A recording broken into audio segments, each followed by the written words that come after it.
Astagfirullahaladzim. Astagfirullahaladzim. Assalamualaikum warahmatullahi wabarakatuh. Alhamdulillahil ghafar al-ghafur alladzi ghafarana min kulli sayyi'atin wa dhanbin.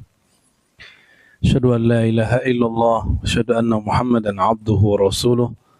Allahumma fassalli wa sallim wa barik ala hadzal nabiyil karim sayyidina wa maulana Muhammad wa ala alihi wa ashabihi ajma'in wa ba'du. Allahumma iftah lana ya fattah futuhal arifin wa bi ismi zatikal ali farqina ya rabbana إلى المعرفة بحق المعرفة والشهود بحق المشاهدة آمين رب العالمين. Amma ba'du. Baik, suaranya jelas? Jelaskah? Oke, ya. Kurang ya? Ya. Baik, mari kita mulai kajian kita dengan baca suratul Fatihah. Kita kirimkan hadiah untuk baginda Rasulullah SAW, An-Nabi Al-Fatih Al-Khatim, dan juga pengarang kitab ini dan guru-guru kita, masyaikh kita yang mengijazahkan thariqah ini, thariqah Samaniyah, Qadiriyah, Khalwatiyah, Suhrawardiyah, dan semua sadah thariqah Sufiyah. Untuk mereka kita bacakan Al-Fatihah. Bismillahirrahmanirrahim. Ya Rabbi ya nasin siratal mustaqim siratal ladzina an'amta 'alaihim ghairil maghdubi 'alaihim waladdallin. Amin.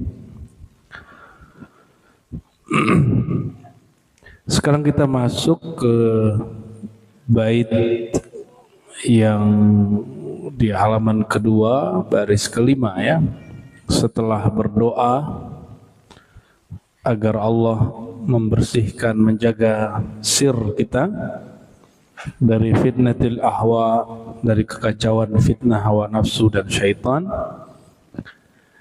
Sir itu tidak pernah diganggu oleh syaitan. Yang diganggu itu, syaitan itu mengalir pada darah.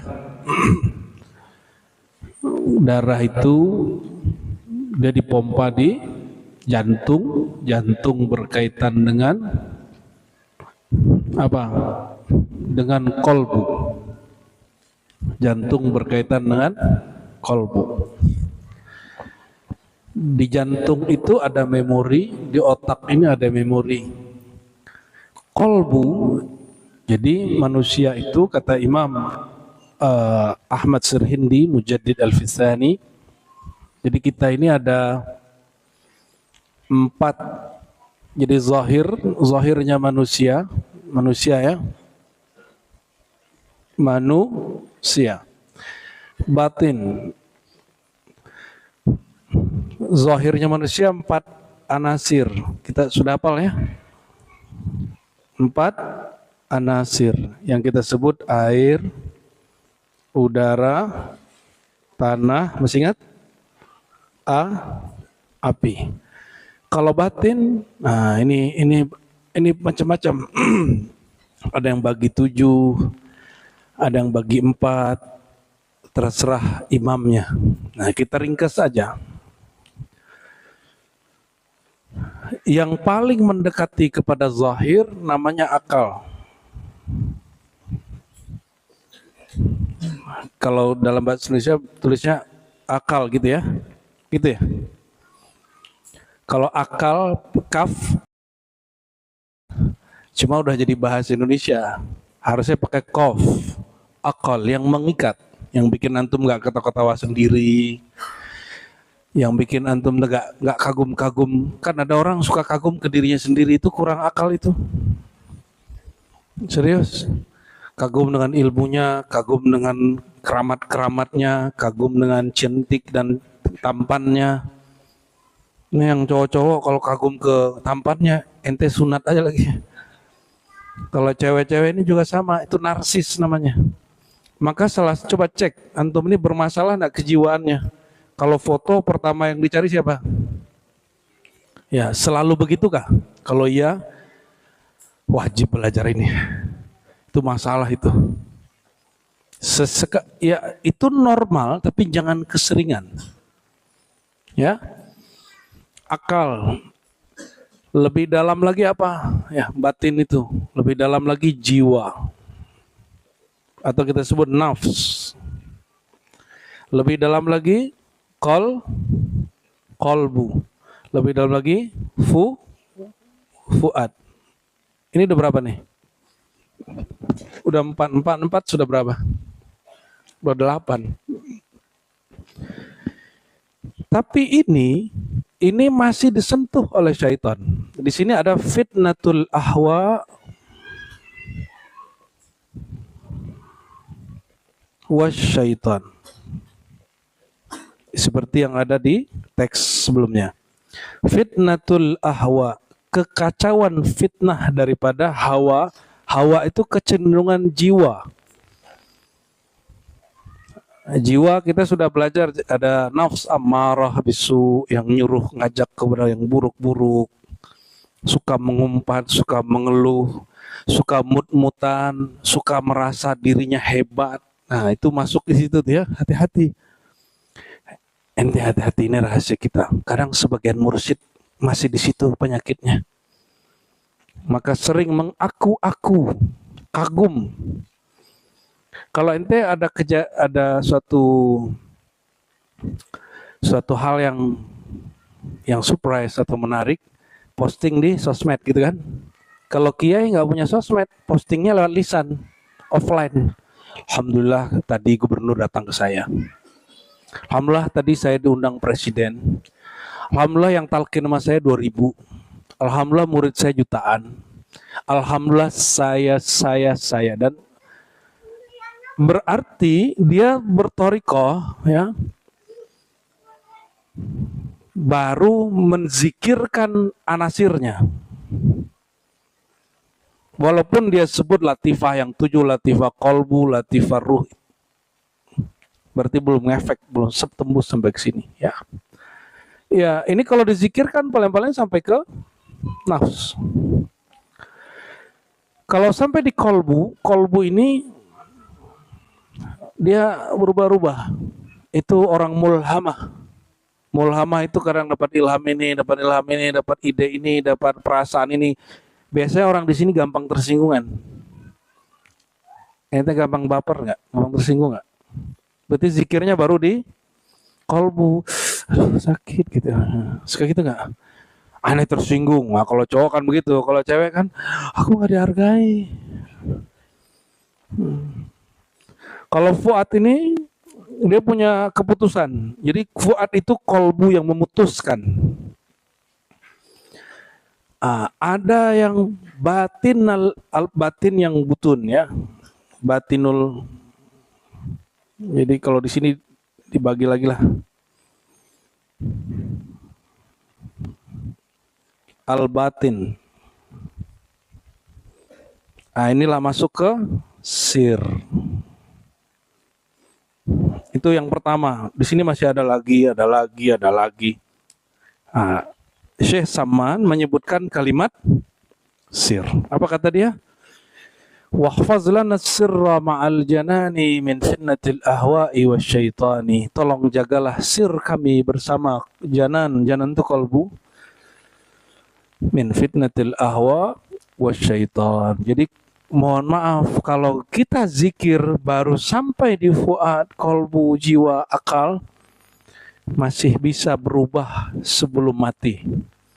Itu yang disebut ada kemungkinan potensi su'ul khatimah. Ya. Kenapa Ahlul Badar Nabi kasih jaminan? Ahlul Badar itu Nabi ngomong ini. Hadis Abu Daud seingat saya. I'malu ma syi'tum, lakukan sesuka kamu, fa innallaha qad ghafarallahu lakum, fa innallaha qad ghafar lakum, karena Allah sudah menetapkan ampunan bagi kalian, karena mereka sudah sampai ke sir. Itulah dalilnya bahwa wali itu mahfuz, terpelihara, bukan terjaga. Apa perbedaannya? Kalau terjaga para nabi. Kalau terpelihara, jika dia terjebak maksiat, dia tahu jalan balik. Jadi jangan nuntut guru kita suci. Jangan nuntut guru kita bersifat seperti malaikat, apalagi nabi. Terus ente udah berani ngomongin guru di belakang, di depan angguk-angguk, di depan kayaknya cium tangan bolak-balik. Tapi di belakang ngomongin guru. Kalau pernah lakukan itu, minta maaf lagi gurunya, lalu sholat tobat. Karena jika orang tidak beradab kepada gurunya, bagaimana dia beradab kepada Rasulullah SAW?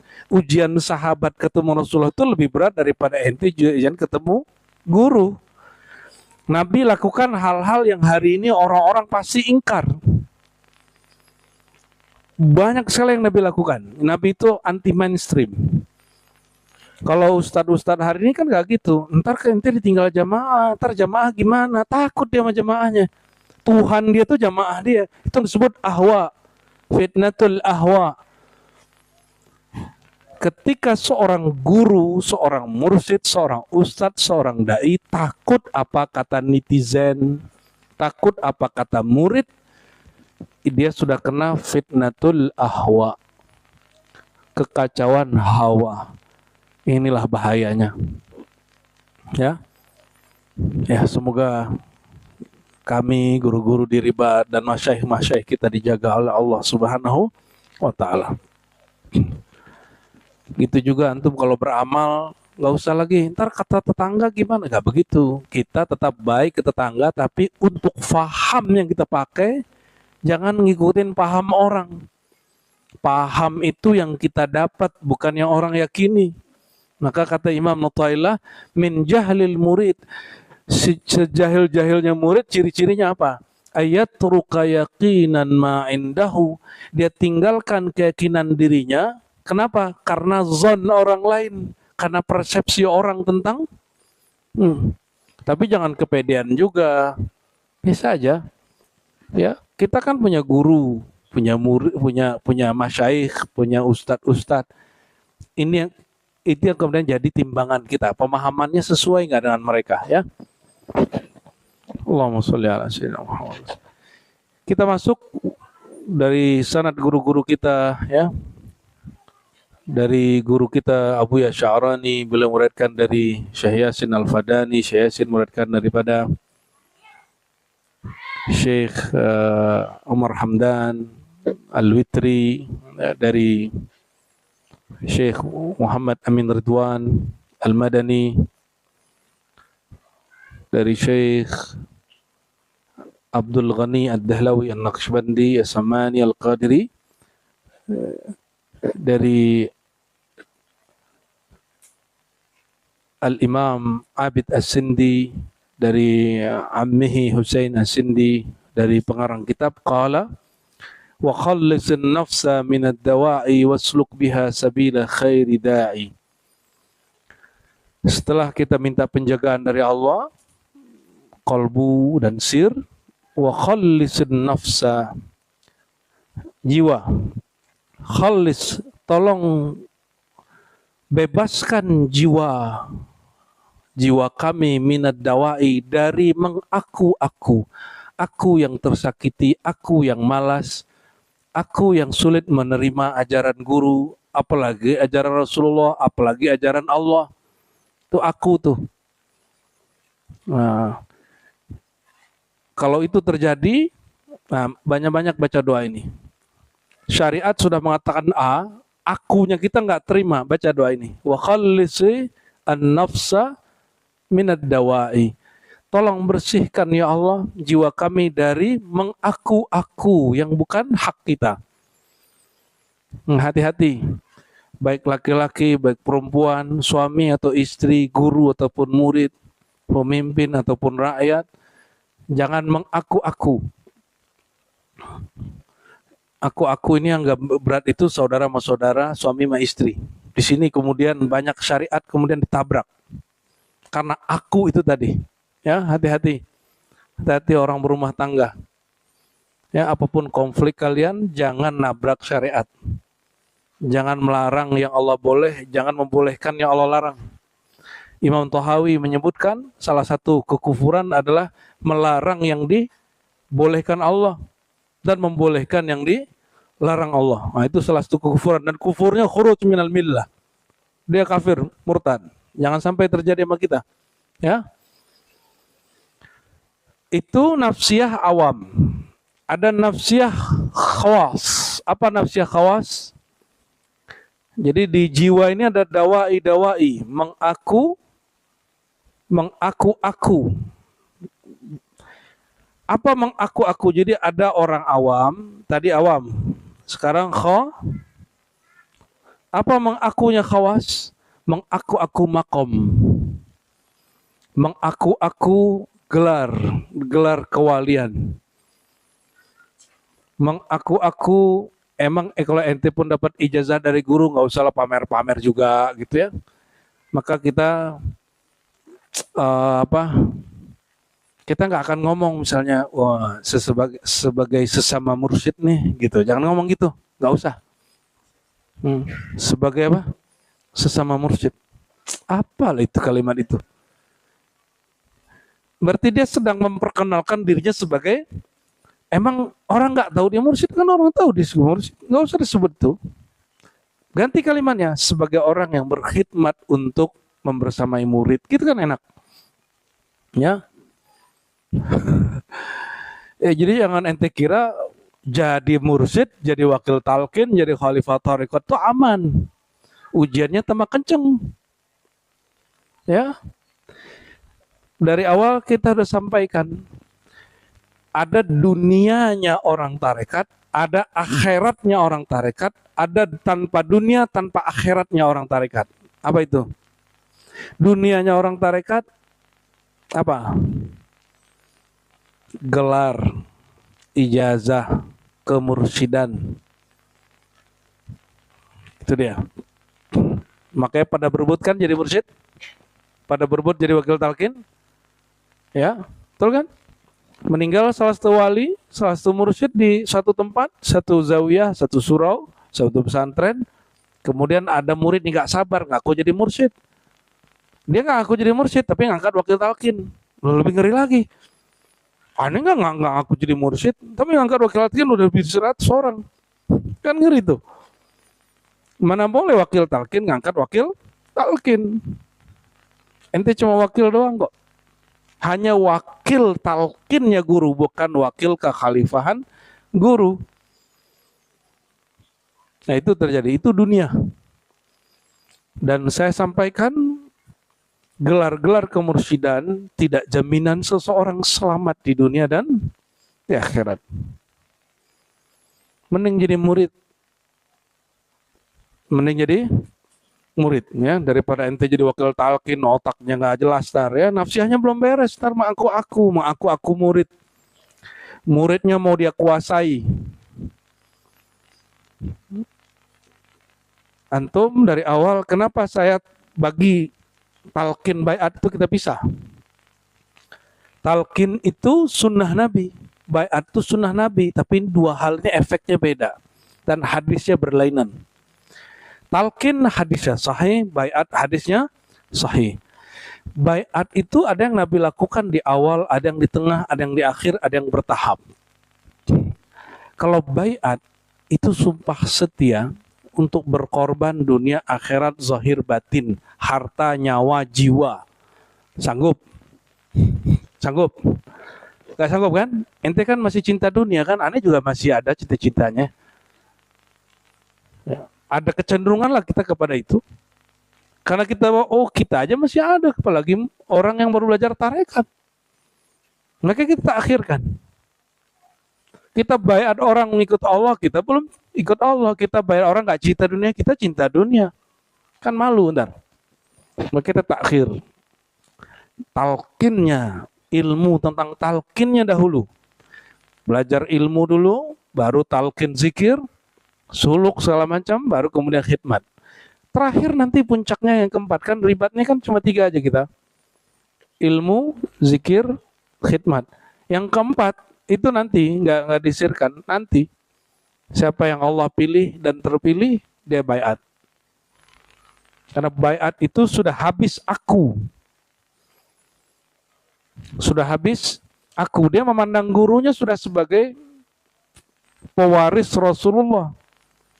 Kalau ente masih yang guru sebagai apa? Masih guru aja kan? Kan belum ada. Hanya sebagai mursyid, ustadz.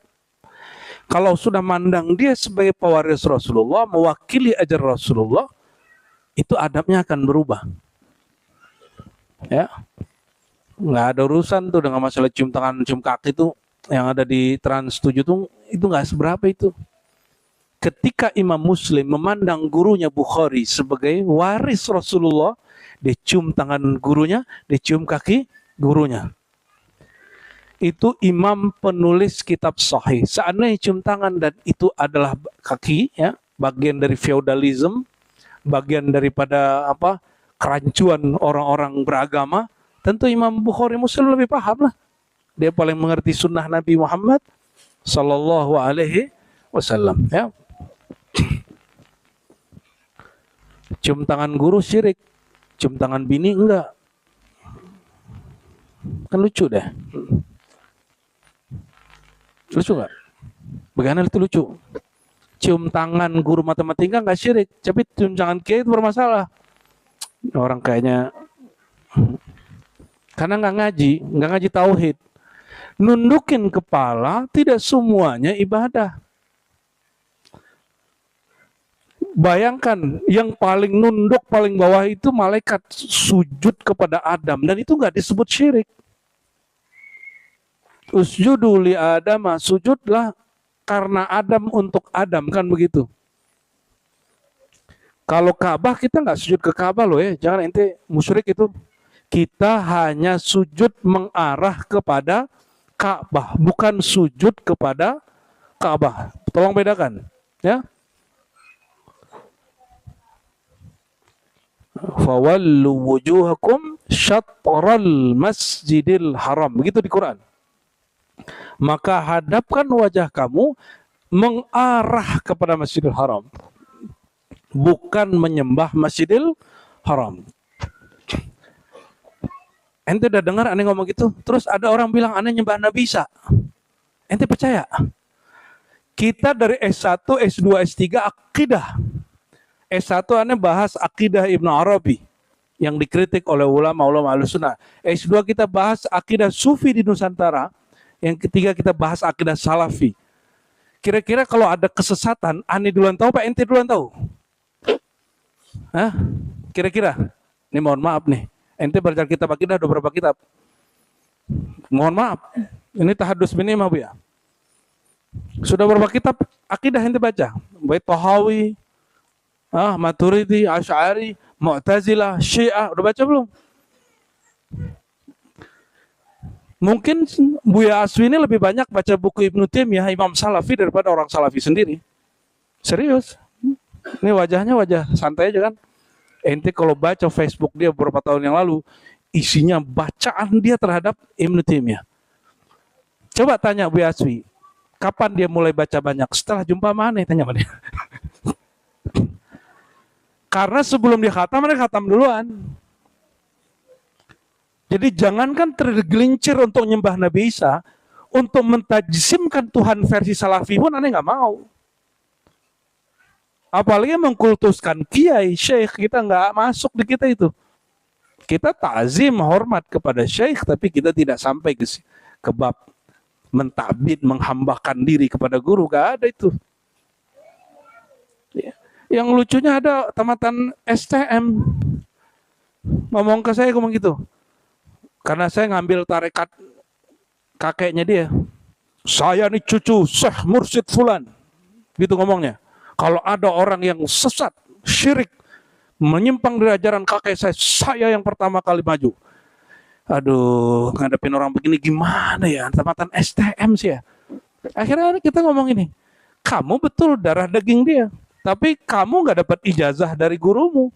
Apalagi dari kakekmu. Dan kita sebut, ini mohon maaf saya nggak sombong, tapi memang lagi kabiru al-mutakabbir. Kan begitu asarnya kan, kabiru al-mutakabbir. Boleh kamu bersifat agak sedikit belagu dikit depan orang yang sombong tapi tidak tempatnya. Aneh 15 tahun ngajar hadis. Menurut ente gimana? Kutubus Sittah. Udah khatam belum Kutubus Sittah? Sahih Bukhari, Muslim, Abu Daud, Tirmizi, Nasai, Ibnu Majah. Udah khatam belum? Terus ente bidahin aneh. Ya? Boleh uji hadis kita. Mana yang banyak kan hafal hadisnya. Sampai begitu kita dulu sama dia. Sama orang itu. Ya, nangis mana nih. Anda terusin. Kamu tahu nggak? Saya S1, S2, S3 akidah. Kira-kira kalau ada kesesatan, ente duluan yang tahu Pak Aneh. Makanya ulang lagi ke ente kan barusan. Itu bagian dari fa'amma bi ni'mati rabbika fahadis. Ente bilang aneh sombong, alhamdulillah kan ada hadisnya. Bukan hadis ya athar. Kabiru al-mutakabbir. Kalau ada orang belagu tapi tidak hak, maka kabiru al-mutakabbir bil haq. Itu kalam dari Abu Bakar al-Banani menjelaskan kalimat athar dari Sayyidina Ali, kabiru al-mutakabbir. Kamu boleh sedikit agak ngegas kepada orang yang sombong, yang suka menjudge tidak pada tempatnya, mengkafirkan tidak pada tempatnya, membid'ahkan tidak pada tempatnya. Boleh kita ngegas sedikit. Ada yang baru-baru jingkrang kan celananya nih, baru-baru pakai gamis nih, baru-baru pakai jenggot ya kan. Terus bidahin tarekat sufi, ya kita tanya, ente ikut sunnah? Ya kita tanya, ente sunnah kitab apa yang sudah khatam? Sehingga kita bisa ngecek ini aneh bid'ahnya di mana ya kan. Ah itu karena lagi baca Syekh Saman kan begitu orangnya. Mohon maaf Buya Aldo ya. Allahumma sholli ala sayyidina Muhammad. Berarti ada yang salah ketika orang motong-motong kajian kita ya, lalu mengatakan, "Oh, Ar-Razi nyembah Nabi Isa." Itu masih ada juga yang kirim-kirim ke saya itu. Duh, ya kita cuekin aja jadinya. Cuma perlu saya sampaikan kepada antum. Kalau ada yang masih syak di belakang, ya. Ente baru ngaji akidah. Ya kan? Aneh sudah ngaji akidah, udah khatam kitab akidah 2006. 2004 nih khatam baca kitab hampir semua kitab akidah Asy'ari itu. Sampai Mu'tazilah kita baca. Sampai Ahlus Sunnah yang enggak masyhur pun kita baca. Yang masih manuskrip pun kita cari. Ternyata temanya itu juga semua. Paling gampang kitab akidah itu, kitab usul fikih paling gampang dia. Usulain. Usul akidah, usul fikih itu paling gampang. Kenapa? Dia flat. Kitabnya dari dulu sampai sekarang begitu-gitu aja. Yang rumit itu justru fikih. Hadis juga flat, kan hadis begitu aja dari dulu, dari zaman Imam Bukhari sampai sekarang nggak berubah. Ada berubah nggak hadis Bukhari ya? Nggak ada. Ilmu yang kata orang sulit-sulit itu nggak ada yang sulit. Yang sulit itu ente nggak mau mikir. Baru arba'in sudah merasa manhaj sunnah. Baru ngaji Riyadhus Shalihin yang hadisnya cuma 1000-an, ente sudah merasa paling sunnah. Itu kan lucu itu, ya. Lucu sekali lah orang-orang itu. Kalau orang lucu ketawain aja kali ya.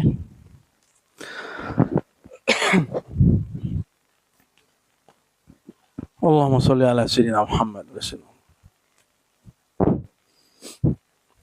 Wa khallisin nafsa minad dawa'i. Tadi itu juga mengaku-aku itu.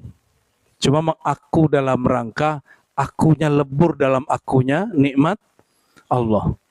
Ya.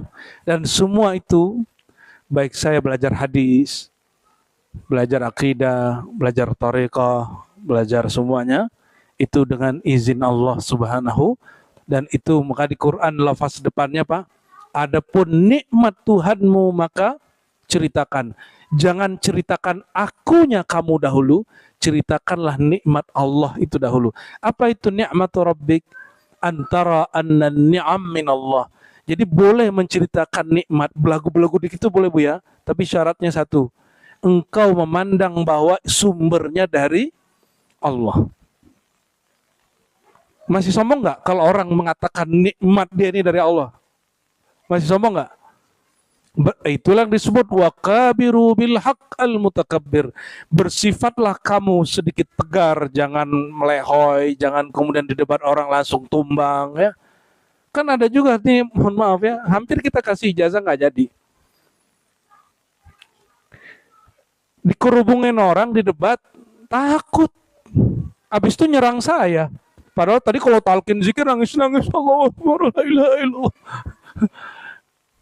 Kita bilang, sikat aja. Nggak berani dia nyikat. Malah kemudian selama setahun isi sosmednya menyerang saya balik.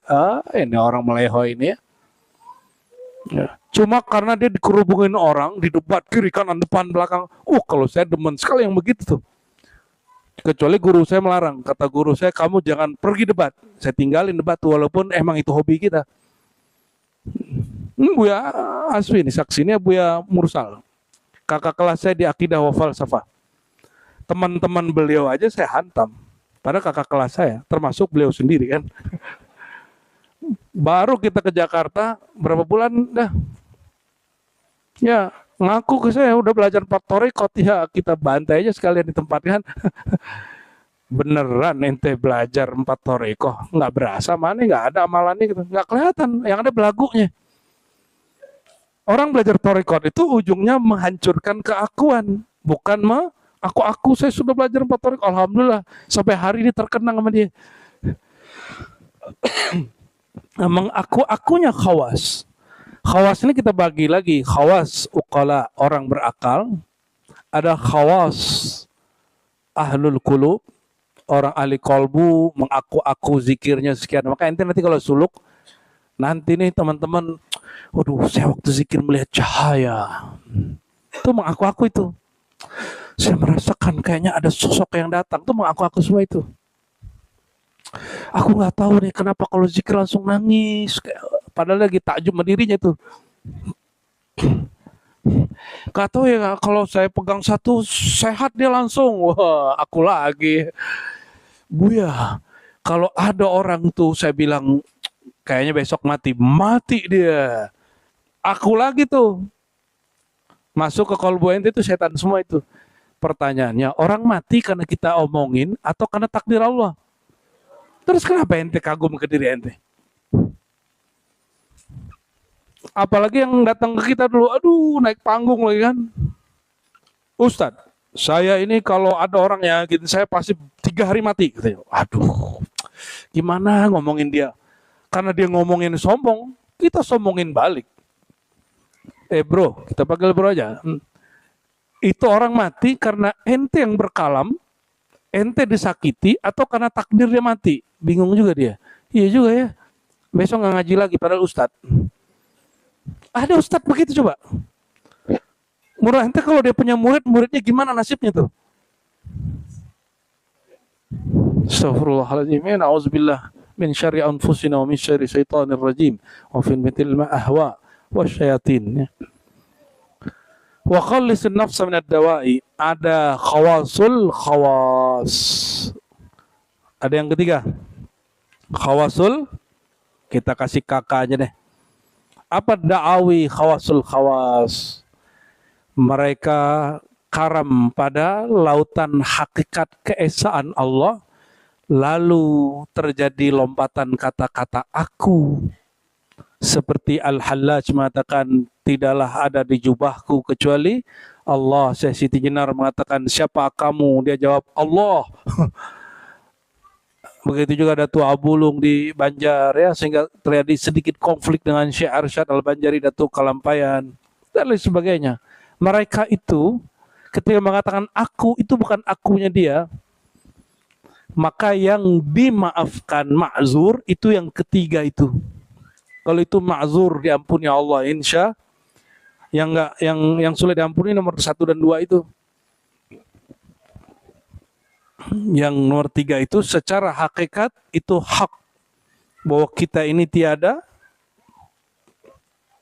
yang ada pada hakikatnya hanya Allah pada hakikat. Tapi pada zahirnya kan kita ada.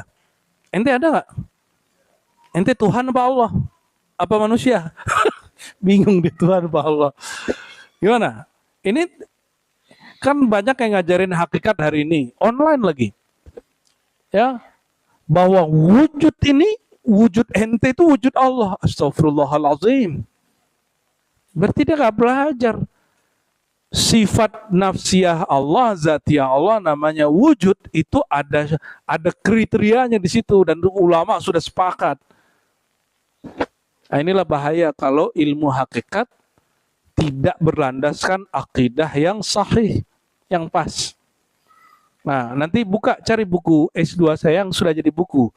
Teologi Sufi Nusantara. Masih ada nggak cetakannya itu? Masih ada?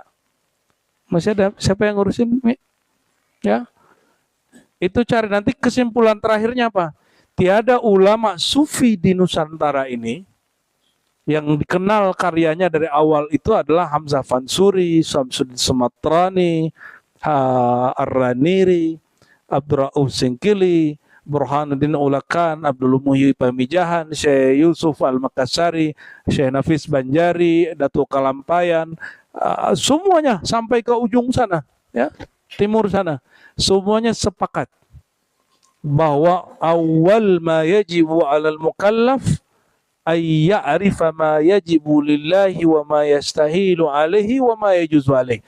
Yang pertama wajib diketahui seorang mukallaf, seorang murid adalah mengenal sifat-sifat Allah. Sehingga nanti kalau bahas wujud dalam ilmu hakikat nggak melanggar apa yang sudah dirumuskan oleh Rasulullah, diwariskan oleh ulama-ulama ahlus sunnah.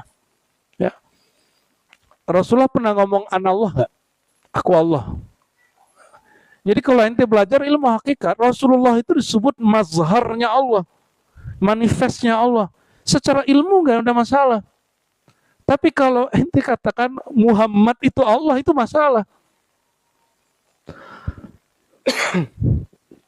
Nabi Muhammad itu wujudnya Allah, itu masalah nanti. Walaupun secara hakikat nanti bisa didiskusikan.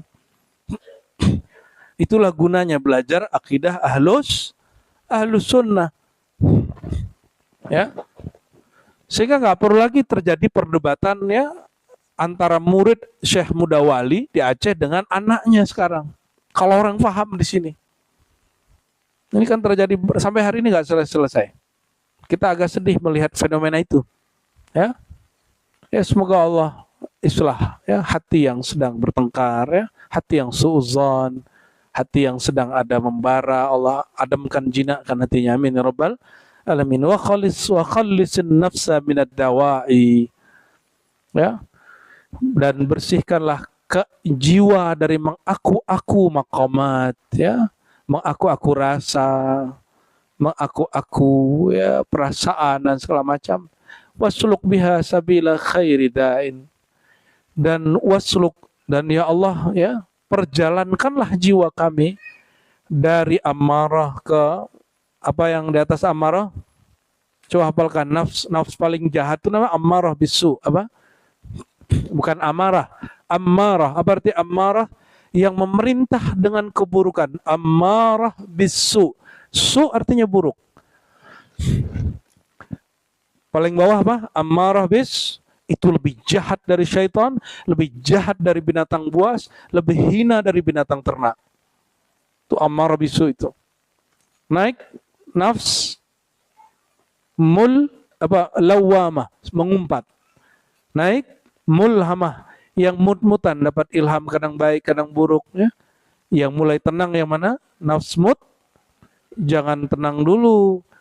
Orang kalau udah sampai di nafs mutmainnah tambah nggak tenang dia. Kenapa? Di atas itu ada lagi, dia nggak sabar mau naik ke atas, yaitu radiyah nafs mutmainnah masih merasa aku malas, aku nggak sanggup, aku zikir, torikot aku, makom aku. Orang yang masih merasa dirinya mursyid, dirinya bermakom, dirinya punya wirid, dirinya punya pengikut, dia tidak akan masuk ke hadrah ridhonya Allah. Itu di aras. Makanya hari ini mohon maaf banyak orang zikir nyangkut, wiridan nyangkut. Kenapa? Keakuan. Belum lagi fanatisme torikot golongan. Ya, ini bahaya sekali. Fanatisme mazhab. Ya.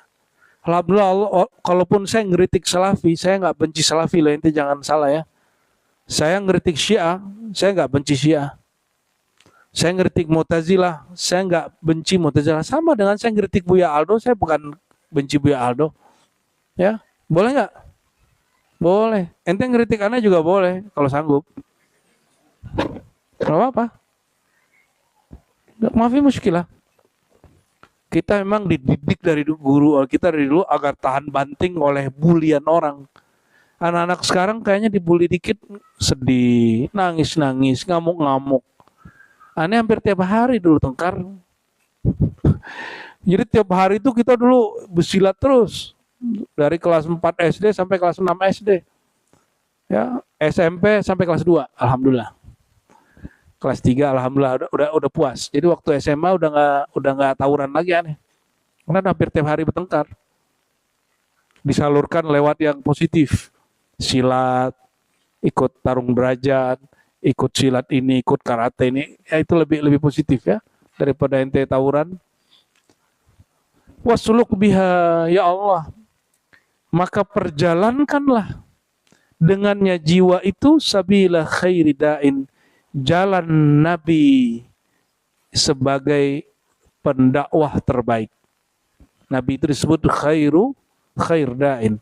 Maksudnya ya Allah, nafsku tolong perjalankan dia minimal sampai nafs mutmainnah, ya.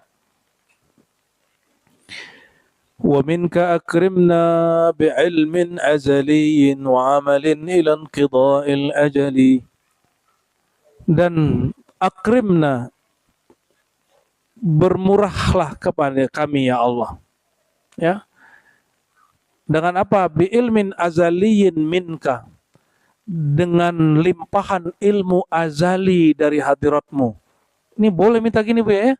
Ngeri kan? Syekh Saman ngeri kali dia. Ya Allah, anugerahi kami ilmu yang tidak hanya sampai kolbu dan fuad, tapi sudah masuk ke sir. Ilmu yang di sir itu ilmu azali. Paham? Jadi ketika Syekh Saman meminta begitu, dia tidak berlebihan. Ilmu azali itu tentang apa? Saya mau tanya, Allah itu baru atau tidak? Ciptaan atau pencipta?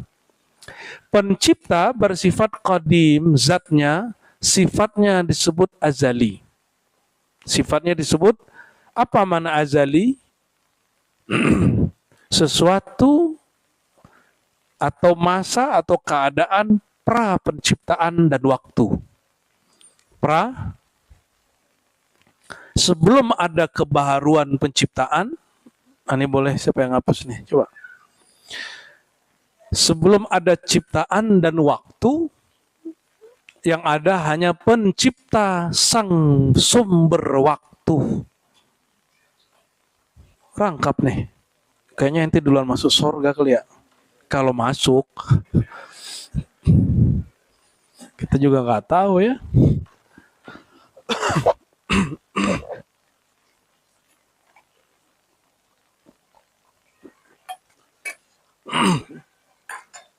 Ke depan insya Allah saya akan pelan-pelan, karena istilah ngaji ilmu ma'rifatullah ini kadang-kadang mungkin terlalu berat bagi sebagian orang. Perkata yang aneh-aneh bahasa Arab nanti kita urai. Jadi kalau kita menyebut satu istilah, antum paham. Ya, insya Allah ya.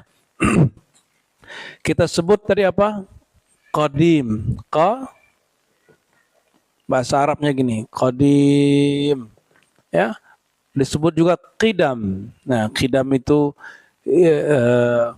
bukan fa'ilnya, jadi ya isimnya. Qadim. Coba baca. Tanpa huruf, tanpa baris, ente bisa baca.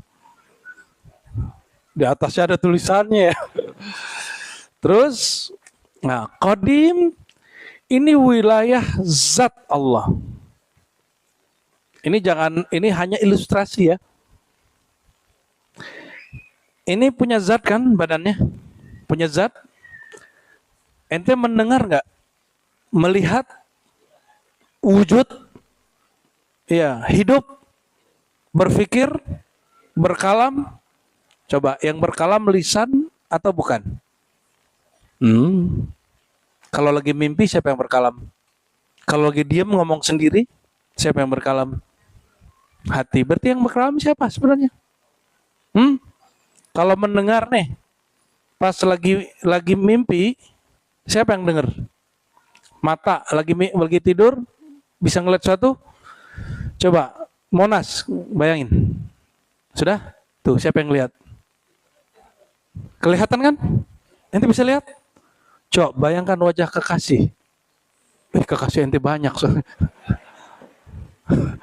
Coba wajah. Sudah?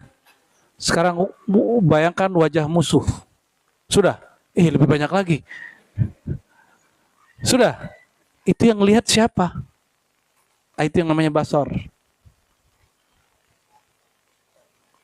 Coba kenang merdunya suara. Siapa suara yang bagus, Bia? Lagunya? Krisya. Itu mah umuran Buya itu. Umuran Pak Dokter tuh Krisya suaranya indah. Kalau ente sekarang ngomongnya siapa? Leodra ya. Leodra apa lagi? Aneh nggak tahu juga. Muncul-muncul doang namanya. Apa lagi? Oh, Yura. Wah, ketahuan kan umurnya kan. Oke, ketika nyebut nama dia, memori pendengaran kita langsung mengarah, merdu gitu kan. Maka antum kalau buka YouTube bagian musik, buka Spotify apa, pasti kemudian kembali ke kenangan-kenangan itu. Dan kalau orang nanya, coba kamu ceritain kayak gimana sih suara dia, ente bisa cerita. Betul kan? Coba ceritakan Monas, ujungnya tumpul apa runcing? Ya, oke. Masjid Istiqlal, sudah? Ada kubahnya? Ada. Warnanya apa? Apa? Orang sebut tuh kenangan, enggak. Kenangan itu kan di sini. Berarti kita lagi natap yang kenangan di dalam. Seandainya yang mengingat tuh otak, kenapa orang mati yang mendengar tuh telinga, mata, kenapa orang mati kita panggil-panggil gak nyahut? Itu tanda bahwa yang mendengar, melihat bukan mata. Mata itu cuma antenanya, penangkap sinyalnya. Nyambung? Nyambung ya? Ini kalam Imam Ghazali, karena tasawuf, kata tasawuf Imam Ghazali. Syekh Saman ini dalam bab ini sangat Ghazali sekali. Ya, tasawuf Ahlus Sunnah wal Jamaah. Jangankan orang mati, orang tidur dipanggil nyahut nggak? Kalau suara kita nggak tembus kepada kenangan alam bawah sadar dia nggak bangun. Malah suara ente masuk ke mimpi dia. Betul nggak? Pernah kejadian? Ya, pernah kejadian yang tidur pakai musik. Saya sarankan jangan sembarang musik. Bahkan Quran pun juga jangan. Kalau Quran pun cari yang suaranya agak pelan. Kalau musik cari yang lembut. Kenapa? Itu bisa bikin lelah otak ketika bangun. Karena otak kita kan masih kerja terus, dia nangkap terus suara dari telinga. Mata merem, telinga dengar. Udah berapa kali kita coba, kalau tidur tidak pakai sesuatu suara yang sesuai dengan gelombang ini, bangun-bangunnya capek. Itu sebabnya suara alam kayak bunyi air hujan, apalagi yang bikin ente cepet tidur tuh, air hujan atau musiknya mirip-mirip begitulah ya, yang teratur, pelan, itu bikin cepet tidur. Ya, karena dia ada kenangan, dia bisa melihat sesuatu. Jadi ketika dengar yang lucu hari ini, lagi nggak musim hujan, tapi di setel di YouTube-nya musik pengantar tidur, suara hujan. Betul, dia cepat tidur. Hujan palsu. Oke, qadim itu wilayah apa? Zat. Yang melekat pada zat tadi, memandang, melihat, mendengar, ini cuma permisalan. Itu disebut dengan sifat, bukan sifat dalam bahasa Indonesia. Ya, mulai dari wujud sampai kemudian sifat makna. Ya, saya mau tanya, mata dan pandangan mana yang nggak kelihatan? Mata kelihatan, pandangan kelihatan nggak? Dia memandang tapi dia tidak terlihat. Dia melihat tapi dia tidak terlihat. Coba lihat pandangan ente, bisa lihat? Enggak ya? Maka disebut dengan sifat makna. Bahasa Arabnya ma'ani. Sifat apa? Ma'ani. Dia wilayahnya apa wilayahnya?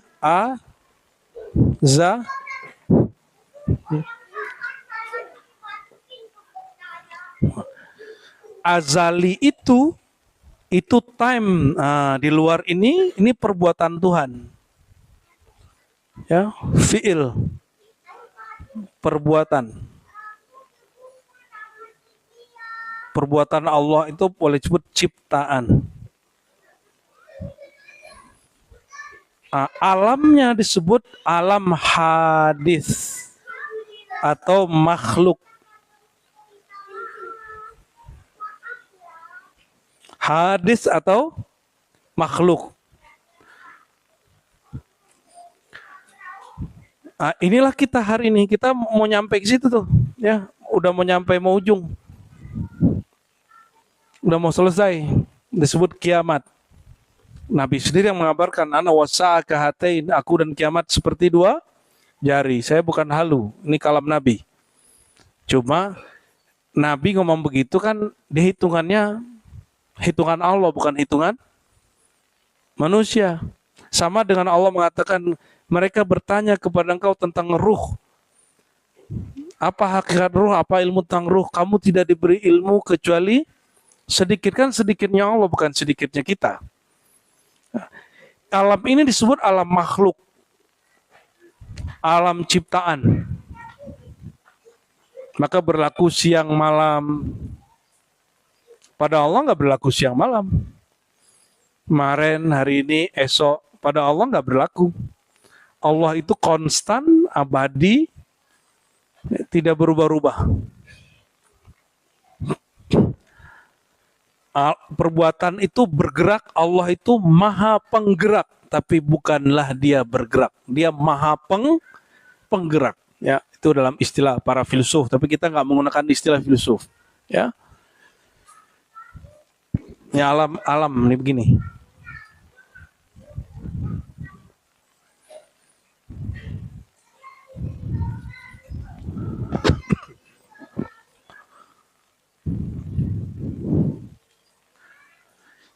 Jadi ilmu azali, ilmu tentang sifat-sifat Allah. Wa minka akrimna bi'ilmin azali. Ya Allah, bermurah dengan kemurahan Engkau, ya Allah, berikanlah kami kemuliaan mengerti ilmu azali, ilmu tentang sifat-sifat. Maka a'rafuna billah a'rafukum bisifatihi wa asma'ihi. Orang paling kenal Allah adalah orang yang paling mengenal sifat dan namanya. Baru nanti dia tambah mudah mengenal siapa zat Allah Subhanahu wa ta'ala. Wa amalin, ya. Dan juga ya Allah, ya. Nah, karena ini ciptaan, af'al pada Allah, pada kita amal. Apa kata beliau? Wa amalin, dan berikan kami ya Allah amal yang istiqamah ilang qida'il ajal, sampai meninggal datangnya ajal.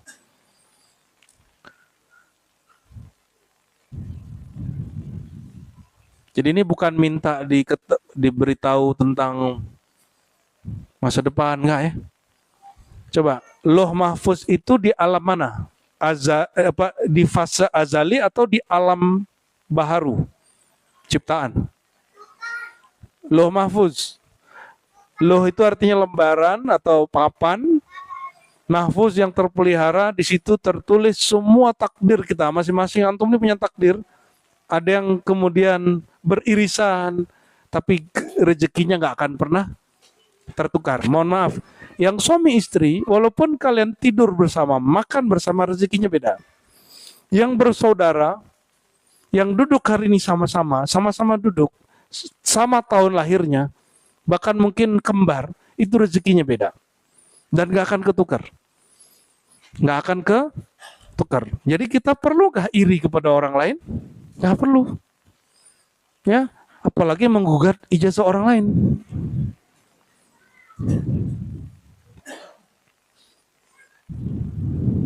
Nggak nyambung ya? Alhamdulillah. Wattiba wasahhilil ikhlas fil a'mali. Enggak hanya amal ya Allah, tolong berikan kami rohnya amal. Apa rohnya amal?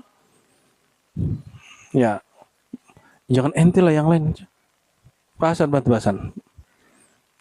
Langsung ceketan bantu teman lah, masa sedih sendiri aja dia.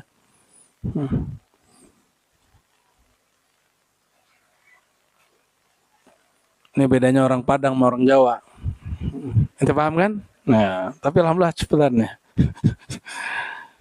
Oke, terima kasih. Ada amal. Amal itu nggak ada kalau nggak ada ruhnya. Amal itu kalau dia nggak ada ruhnya, sama seperti boneka sama patung, nggak bisa bergerak. Apa ruhnya amal? Ruhnya amal adalah al-ikhlas. Perhatikan. Ini ulama sepakat, ittifaq wa ijma' annal ikhlas ruhu amalin. Bahwa ikhlas itu ruhnya amal. Amal aja ada ruhnya. Masa ente nggak punya ruhnya?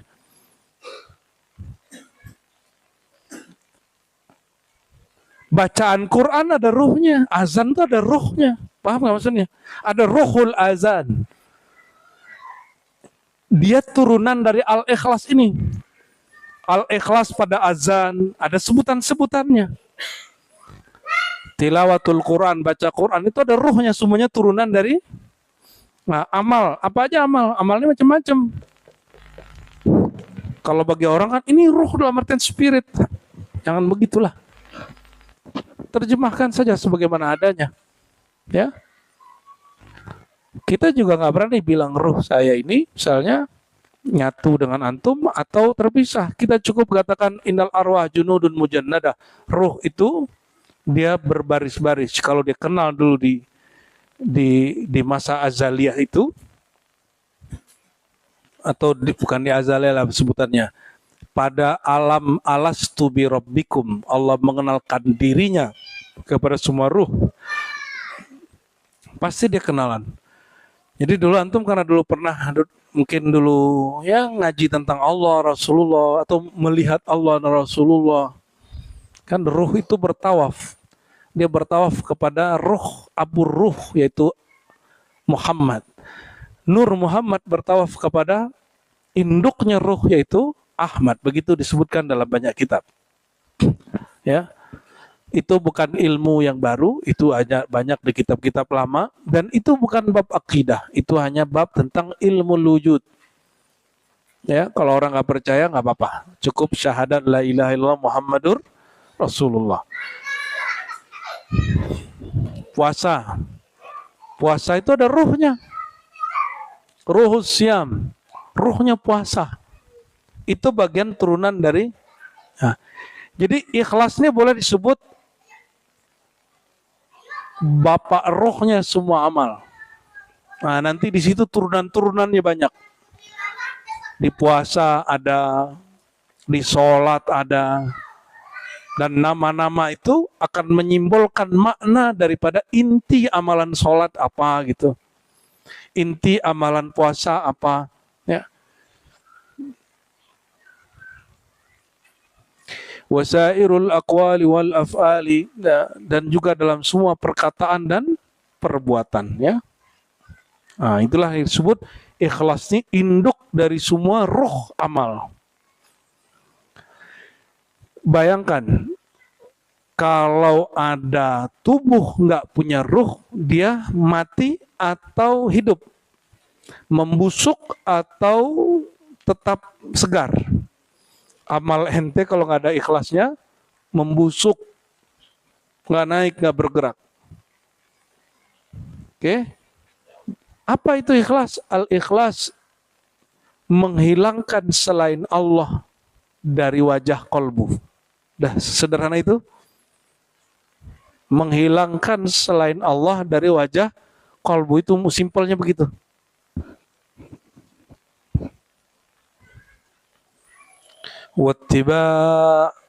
واتباع المصطفى وفقنا ومن حمي حبه فارزقنا.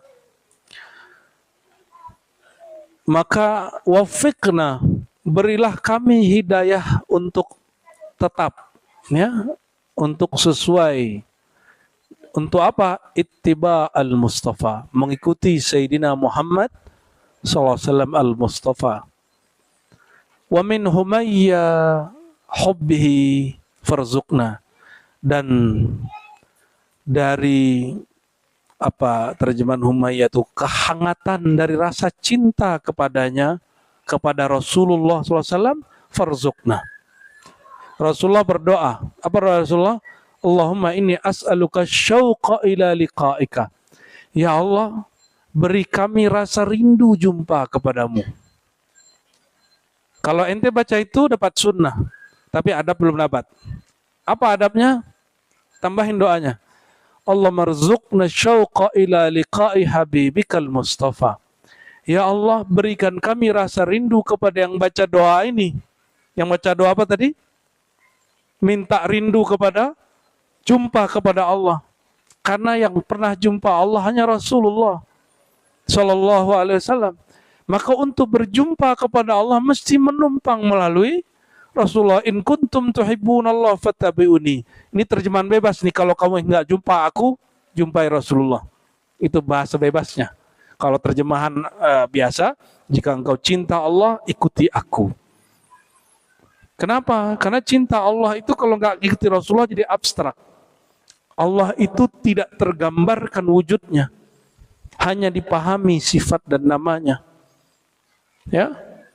Maka ketika orang memaksakan bahwa wujud alam ini adalah wujud Allah, ini penyimpangan dalam kajian tauhid, ya. Kita harus luruskan itu. Maka pun kita meluruskan bahwa al-insan bukanlah sirnya Allah dalam pengertian insan itu Allah, tapi insan itu tempat Allah, objek Allah memanifestasikan rahasianya. Bukan manusia itu rahasianya Allah, bukan. Ya, harus diluruskan kalimat-kalimat begitu. Nah, makanya perlu belajar tauhid ahlus sunnah wal jamaah sebagai kaidah lurusnya, ya. Insya Allah Allah jaga akidah kita. Dan kabar gembiranya Syekh Samman ini, mursyid tarekat Sammaniyah Khalwatiyah As-Suhrawardiyah, dia akidah dia ahlus sunnah dengan riwayat Imam Abul Hasan Asy'ari, kita sebut Asy'ariyah. Jadi zikirnya udah sama. Dan alhamdulillah mazhab dia mazhab Syafi'i. Dia kalau subuh berkunut. Tapi ente nggak mesti kunut kalau subuh, ya. Kalau saya kan alhamdulillah ada bersanad keempat mazhab itu. Jadi kadang-kadang kalau lagi niat nggak ngikutin mazhab yang A, saya pakai mazhab yang berikut. Bukan berdasarkan mazhabnya, tapi saya dapat hadisnya. Di hadis dikatakan Nabi tidak kunut, kita nggak kunut. Cuma ente jangan cobain itu di masjid. Hanya boleh dilakukan di zawiyah sendiri, di surau sendiri. Jadi di ribat nanti kalau Buya Asfi nggak kunut, terus beliau nggak sujud sahwi, berarti bukan lupa, emang sengaja lagi geser mazhab. Tapi kalau nggak kunut, sujud sahwi, berarti masih mazhab Syafi'i. Sentuhan nih sama istri, ulang wudhu lagi, Syafi'inya belum terupgrade berarti, ya.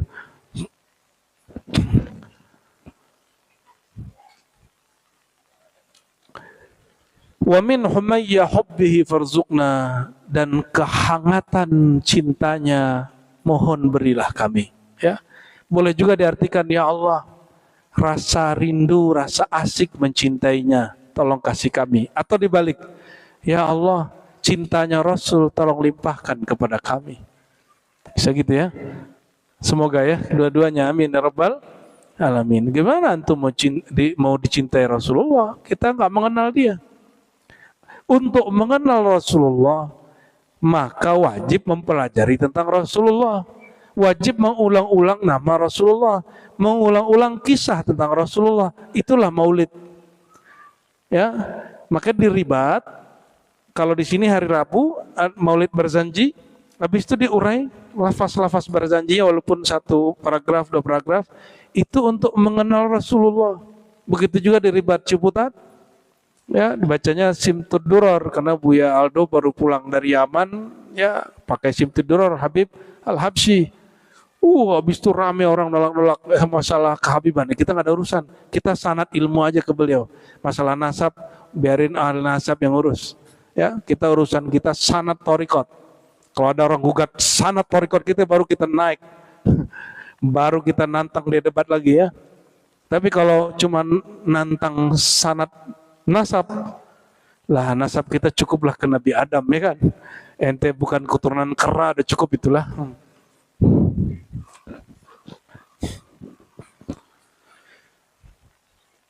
وزين الظاهر والبواطن بكل علم ظاهر وباطن. Ya, ini bagian terakhir malam ini. Dan hiasilah zahir. Tadi zahir mana tadi ya? Anasir yang 4 tadi zahir, jadilah tubuh, jasad. Ada yang batin, ada yang batinul batin. Yang batin tadi apa? Mulai dari akal sampai fuad. Akal apa aja? Akal, nafs, jiwa, kolbu, fuad. Itu semua dihisap. Itu semua dihisap. Syaitan, ente berperang dengan setan di situ. Itu adalah maidanul harb bainal malakuti wasyayatini.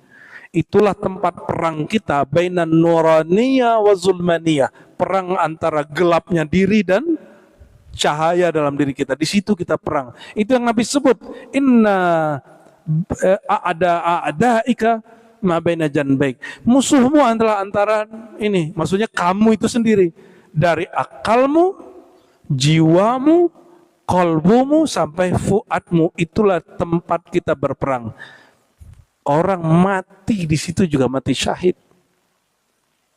Itu yang disebut mati sebelum, apa mana syahid? Menyaksikan lenyapnya keakuan diri. Ini yang disebut fana. Jadi kalau orang nyebut fana, yang difanakan aku yang batin.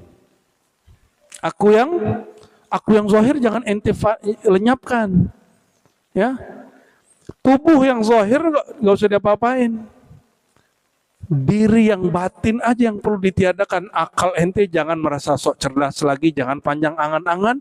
Nafsnya harus tunduk kepada hukum Allah, kolbunya harus zikrullah, fuadnya harus kemudian memutuskan sesuai dengan langkahnya Allah.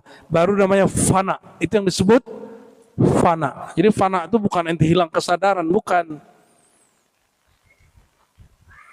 Itu namanya mahwu. Al-mahwu. Al-mahwu itu hilang kesadaran. Kalau sadar namanya sahwu. Dalam kitab Thariqah ya. Ada al-mahwu, ada as-sahwu. Pernah ngeliat ada orang zikir pingsan? Itu namanya al-mahwu. Kalau fana belum tentu itu. Ada orang yang mahwu, dia pingsan, dia fana. Ada yang pingsan, dia bako. Ada yang dia pingsan, enggak fana, enggak bako. Karena emang darahnya rendah. Atau kepalanya kena tabok. Ada begitu? Ada yang dibikin, disuntikin, hilang kesadaran. Kan enggak fana, enggak bako. Maka tidak semua orang pingsan itu kita hukumi satu pandangan. Kalau Nabi Musa pingsan, itu pingsan yang mana? Itulah fana menuju bako. Makanya ketika sadar Sayyidina Musa, dia sampai kepada kesadaran baqaillah. Itu dahsyatnya Nabi Musa. Kalau ente pingsan kan lain. Kepala kejedot atau stres atau hati lagi patah hati. Ya, patah hati pingsan, ya, sakit hati pingsan. Allahumma sholli ala sayyidina Muhammad. Apalagi musim-musim kemarin ini ya, pemilu. Namanya kurang, coblosannya nggak ada yang nyoblos dia. Jadi ternyata di kampung itu hanya satu yang nyoblos, dia sendiri. Stres pingsan. Ada yang nggak pingsan, akalnya fana, gila gitu. Astagfirullahaladzim, astagfirullahaladzim. Udah berapa banyak, bahkan ada yang semi-semi ustadz sekarang udah jalannya pakai kolor doang. Jadi ente mohon maaf, kalau lihat ada orang tepi jalan, ODJG apa? pakai sarung. Nah itu jangan-jangan yang dulu begitu. Ada juga yang karena dulu ngelmu, ilmu-ilmu kebatinan, kebalik otaknya. Nih hati-hati kalau belajar ilmu hikmah jinniyah, ya, kejinan. Ente mau taskhirul jan, menundukkan jin.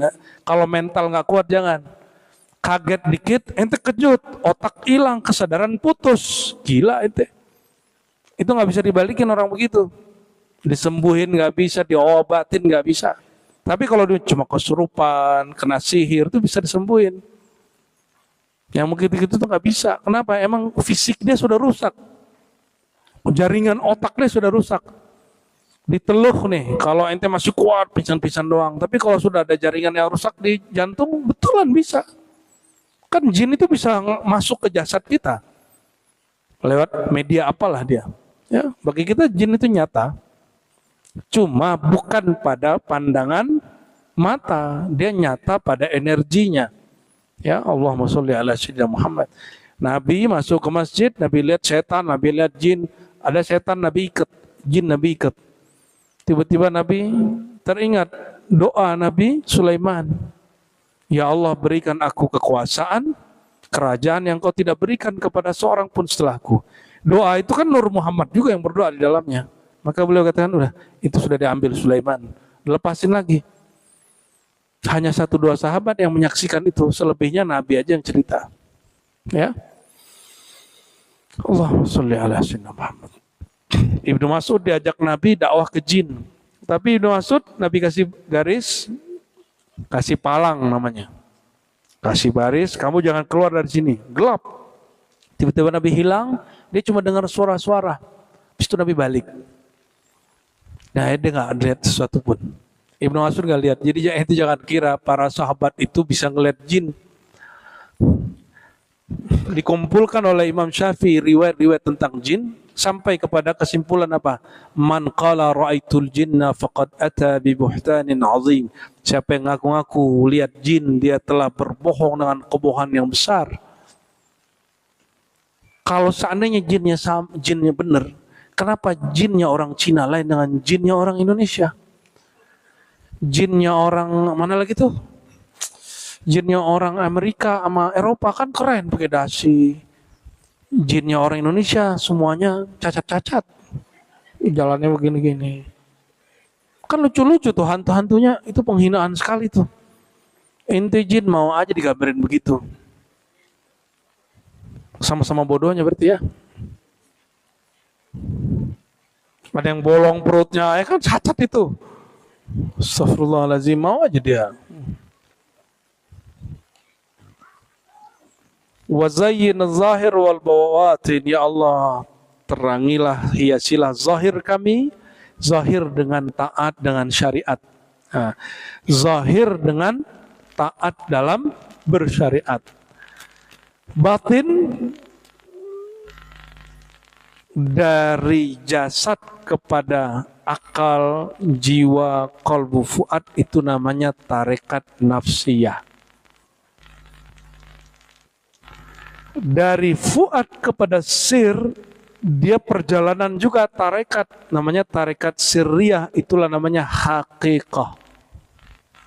Dari sir kepada kesejatiannya, sirrul asrar, terus sampai kepada hanya Allah yang tahu, itu namanya ma'rifatullah, mengenal Allah. Maka thariqah itu sebenarnya sinonim dari syariat. Syariat itu jalan, thariqat itu jalan, hakikat itu ujung jalan, ma'rifat itu kesimpulannya jalan.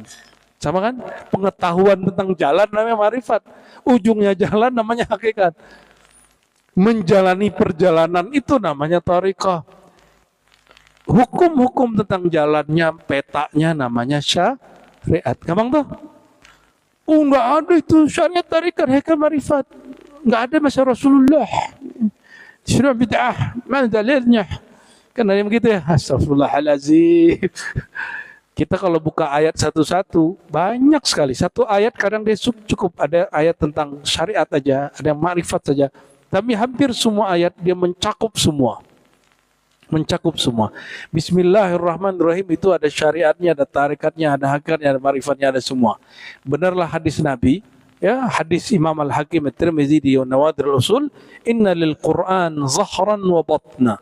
Quran itu punya makna zahir dan batin. Ini bukan hadis palsu, hadisnya hasan. Ini yang kemudian dijadikan dasar ilmu oleh Imam Ghazali, dia tulis di kitab Jawahirul Quran, bahwa Quran itu maknanya ada yang tersurat, ada makna yang tersirat. Tersirat di akal, tersirat di nafs, tersirat di kolbu, tersirat di fuad. Itu tersiratnya masih biasa. Ada tersirat pada sir. Itulah yang disebut laduni. Ya, ilmu laduni.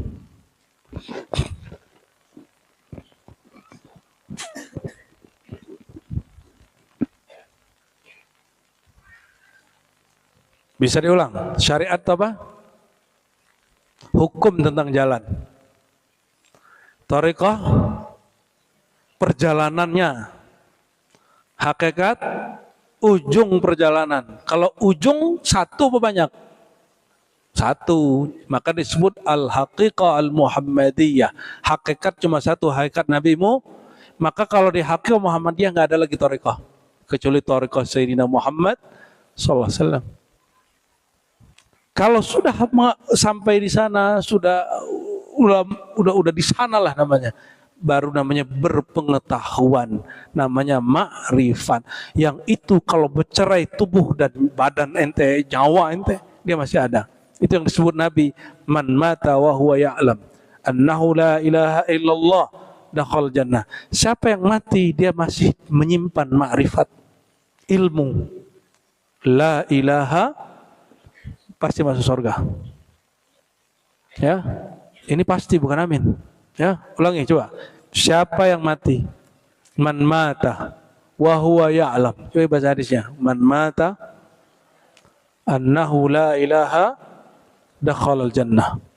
Pasti masuk. Siapa yang mati dia berpengetahuan, dia berilmu, dia bermakrifat, pasti dia masuk surga. Maka yang dijamin masuk surga bukan Naqsyabandi, bukan Qadri, bukan Sammani, bukan Syazili, ya, bukan Salafi, bukan Jemaat Tablighi, bukan apalagi NU, Muhammad, yang enggak dijamin. Yang dijamin itu man mata wa huwa ya'lam. Kalau semua aliran yang antum ikuti itu, semua manhaj thariqah yang ente pakai itu menghantarkan kepada pengetahuan tentang la ilaha illa Allahu, barulah dijamin masuk surga. Jadi semenjak Nabi meninggal secara jasa dia, beliau memberikan ini loh kriteria jaminan masuk surga. Ya, secara akidah Ahlus Sunnah tidak boleh menaskan, menunjukkan syanu masuk surga, syanu masuk surga kecuali isyarat dari Allah dan Rasulullah. Setelah wafat baginda Rasulullah, kalau orang belum sampai pada isyarat ini, dia nggak boleh nyebut fulan fil jannah, nggak boleh. Ya. Bikulli ilmin zahirin wa batinin, dengan semua ilmu yang zahir dan batin, ya. Semoga Allah Ta'ala mengijabah doa ini untuk beliau, pengikut-pengikutnya, sampai kita semua. Wabil khusus yang hadir malam ini, yang mendengarkan kajian malam ini jauh dekat, ya. Semoga ruhnya tetap bersama, ya. Semoga diberikan Allah, ya, humayya hubbihi, hangatnya cinta Rasulullah dan hangatnya mencintai Rasulullah sallallahu alaihi wasallam, ya. Amin ya rabbal alamin. Wa sallallahu ala sayyidina Muhammad. Naqtatim bil hamdulillah, ya. Sallallahu alaihi nabi.